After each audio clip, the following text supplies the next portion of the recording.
তো নমস্কার বন্ধুরা, আশা করি সবাই ভালো আছেন।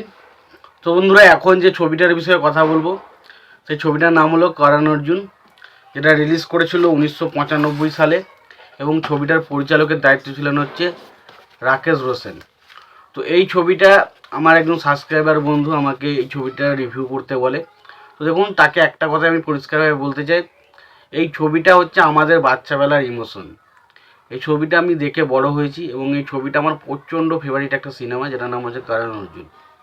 এবং এটা আমার নয়, এটা অনেক মানুষেরই কিন্তু ফেভারিট সিনেমা। তো এই সিনেমাটাকে রিভিউ করা আমার পক্ষে খুব অসম্ভব, কারণ এই সিনেমাগুলো জাস্ট রিভিউ হয় না। এই সিনেমাগুলো দেখো, এনজয় করো, মজা নাও আর বেরিয়ে যাও। কারণ আপনি রিভিউ করতে গেলে এই ছবি সম্পর্কে আপনার অনেক কিছু জ্ঞান থাকা দরকার, যেটা আমার পক্ষে নেই। তো সেই কারণে আমার মনে হয় না যে করণ অর্জুন ছবিটা রিভিউ করার মতো যোগ্য ব্যক্তি আমি। তো সেই কারণে ছবিটা আমি কখনোই রিভিউ করবো না। তবে ছবিটার কিছু জিনিস আমার খুব ভালো লাগে, যেগুলো প্রত্যেকটা জিনিস, এই ছবির কোনো জিনিসই আমার খারাপ লাগেনি। এটুকু একটা এবং এই একটা কারণ হচ্ছে এমন একটা ছবি, যে ছবিটা আমার সব জিনিস ভালো লেগেছে। তো প্রথমত আসি, এক এক করে সব বিষয়টা নিয়ে যদি বলি। এবং প্রথমত হচ্ছে সিনেমার মধ্যে যে গল্পের লাইনটা, স্টোরি লাইনটা, সেটা খুব ভালো। দেখুন, এখনও পুনর্জন্ম নিয়ে সিনেমা বানানো হয়, আগেও বানানো হতো। বাট এখন পুনর্জন্মের মধ্যে এবং আগেকার পুনর্জন্মের মধ্যে যাই আসুক না কেন, এই ছবিটা এমন একটা ছবি যে ছবিটা আপনাকে বিলিভ করে দেবে না পুনর্জন্ম হতে পারে বা পুনর্জন্ম হয়। এই জিনিসটাকে আপনাকে কিন্তু বিলিভ করাবে। এবং এখানে যেভাবে সম্পর্কগুলোকে দেখানো হয়েছে, একটা ছেলে তার মায়ের প্রতি তার যে কতটা ভালোবাসা একটা ছেলেদের, সেই জিনিসটা এখানে দারুণভাবে ফুটিয়ে তোলা হয়েছে। বা একটা মা তার ছেলের জন্য কি করতে পারে, সেই জিনিসটাও কিন্তু ছবির মধ্যে দারুণভাবে দেখানো হয়েছে। এবং কোথাও না কোথাও এই ছবিটার সাথে আমরা এতটা সুন্দরভাবে কানেক্ট হয়ে যাই, যখন তার মা যখন বলছে যে মেরা করণ অর্জুন আয়েঙ্গে, যেন ওই কথাটা ওই ওই কথাটার সাথে আমরা যেন কোথাও না কোথাও বিলিভ করতে শুরু করি। আমাদেরও বিশ্বাস যে কবে করণ অর্জুন তার মায়ের কাছে ফিরে আসবে। এবং যখন সত্যিকারে করণ অর্জুন তার মায়ের কাছে ফিরে আসছে, তো সেই জায়গাটা থেকে কোথাও না কোথাও আমাদের যেন একটা খুশি বা আনন্দে যেন আমাদের চোখ দিয়ে অটোমেটিক জল পড়তে শুরু করে। তো এরকম একটা সিচুয়েশন কিন্তু ছবির মধ্যে রয়েছে। ছবিটার ইমোশনাল দৃশ্যগুলো দারুণ এবং এখানে রাখি গুলজার জাস্ট ফাটিয়ে অভিনয় করেছে।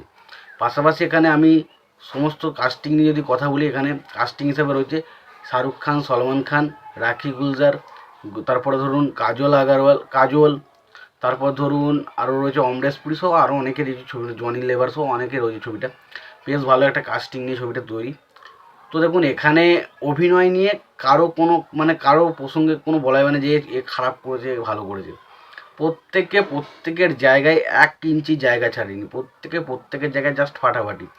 অর্জুনের চরিত্রে জাস্ট শাহরুখ খান ফাটিয়ে দিয়েছে এবং করণের চরিত্রে সলমান খান জাস্ট অসাধারণ। তো এই করণ অর্জুন এই দুটো ক্যারেক্টারকে এত সুন্দরভাবে বন্ডিংটা দেখানো হয়েছে না, আপনি যখন ছবিটা দেখতে বসবেন মনে হবে না এটা তারা অভিনয় করছে, মনে হচ্ছে না যাদের পার্সোনাল লাইফ এবং পার্সোনাল এত সুন্দরভাবে তাদের দুজনের কেমিস্ট্রিকে এত সুন্দর লেগেছে না। এবং ভিলেন দুর্জন সিং, অমরেশ পুরী ভাই ফাটাফাটি অভিনয় করেছে ভাই, ফাটাফাটি। মানে এমনি করতে বলেন যে অমরেশ পুরী, যখন দেখবে একটা সিন রয়েছে যেখানে মানে বলবে যে এখানে শয়তানের আবির্ভাব ঘটে, যে আমি তো সবসময় ভালোবাসা দিয়ে সব কিছু রাখতাম, কিন্তু ভালোবাসা যারা হিংসা করে করে তারা তো শয়তানের প্রতীক হয়। ওই যখন কথাটা বলে তারপরে আমরা দেখতে পাচ্ছি এন্ট্রি হচ্ছে আর কি অমরেশ পুরী, ওই সিনটা ভাই ঘ্যামা লেগেছিল। এবং অমরেশ পুরীর এখানে কিছু ডায়লগ রয়েছে, সেগুলো জাস্ট টেরিফিক। তো সত্যি কথা বলতে এই সিনেমার সব কিছু জিনিস যেন একটা আইকনিক বিষয় রয়েছে, আপনি দেখবেন আলাদাই মজা নিতে পারবেন। গান কোনটা ছেড়ে কোনটা বলো ভাই, প্রত্যেকটা গান একে অপরের থেকে ছাড়িয়ে গেছে।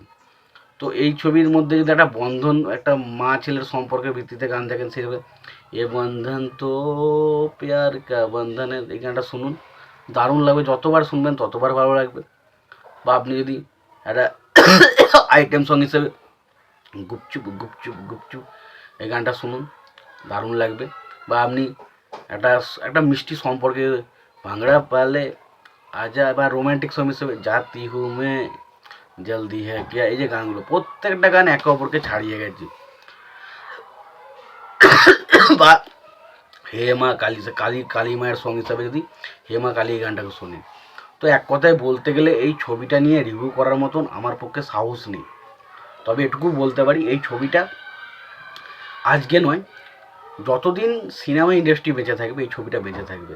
কারণ অর্জুন দারুণ একটা সিনেমা, পুনর্জন্ম নিয়ে রাকেশ রোশন যেভাবে সিনেমাটা তৈরি করেছিল না, আমার মনে হয় এরকম এত সুন্দরভাবে একটা পুনর্জন্ম সিনেমা বানানো খুবই ডিফিকাল্ট। এবং সেই সময় ছবিগুলো শুধুমাত্র বক্স অফিসে ভালো কালেকশন করতে এটা নয়, সেই ছবিগুলোর মধ্যে পোটেনশিয়াল ছিল। এবং এই ছবিটার বাজেট ছিল প্রায় 6 কোটি টাকা মতো, প্রায় 43 কোটি টাকার মতো কালেকশন করেছিল। মানে বুঝতে পারছেন কী পরিমাণে মানুষজন পছন্দ করেছিল সিনেমাটা।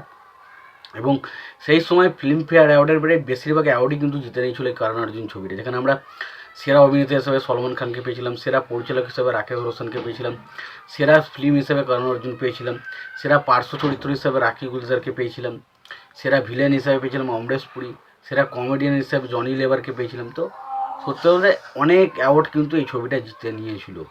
তো এই ছবিটা সত্যি কথা বলছি, এই ছবিটা রিভিউ করার মতো ক্ষমতা আমার নেই, তবে এটুকু বলতে পারি এই ছবিটা সেরা ছিল, সেরা আছে এবং সেরা থাকবে। তো তোমাদের এই ছবিটা নিয়ে কী মতামত তোমরা জানাতে পারো। তোমাদের যদি ভিডিওটি ভালো লেগে থাকে লাইক কমেন্ট শেয়ার করে দিতে পারো। চ্যানেলটা নতুন হয়ে থাকলে অবশ্যই তোমরা চ্যানেলটা সাবস্ক্রাইব করে নিয়ে পাশে বেল আইকনটা অবশ্যই প্রেস করে দিও। ভালো থেকে সুস্থ থেকে দেখা হচ্ছে পরে ভিডিওতে।